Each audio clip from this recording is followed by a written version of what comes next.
विभागाचे आमदार तांबे, जवळचे आपले आमदार विवेक मोरे,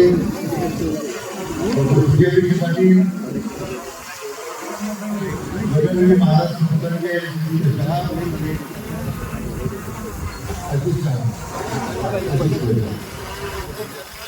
सर्व उपस्थित पदाधिकारी आणि उपस्थित बंधू भगिनी, आज आपण सर्वजण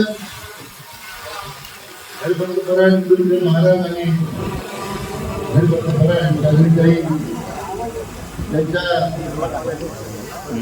घटनेच्या दिवसाच्या निमित्तानं त्यांना विमानतळावर आपण आवडतो उमेदवारांना शुभाशय देण्यासाठी उपस्थित झाला. आपल्या सर्व उपस्थित सुद्धा मी आपल्याला आपले स्वागत करतो, आपल्याला धन्यवाद देतो. आता उमेदवारांची फक्त वाट पाहतो.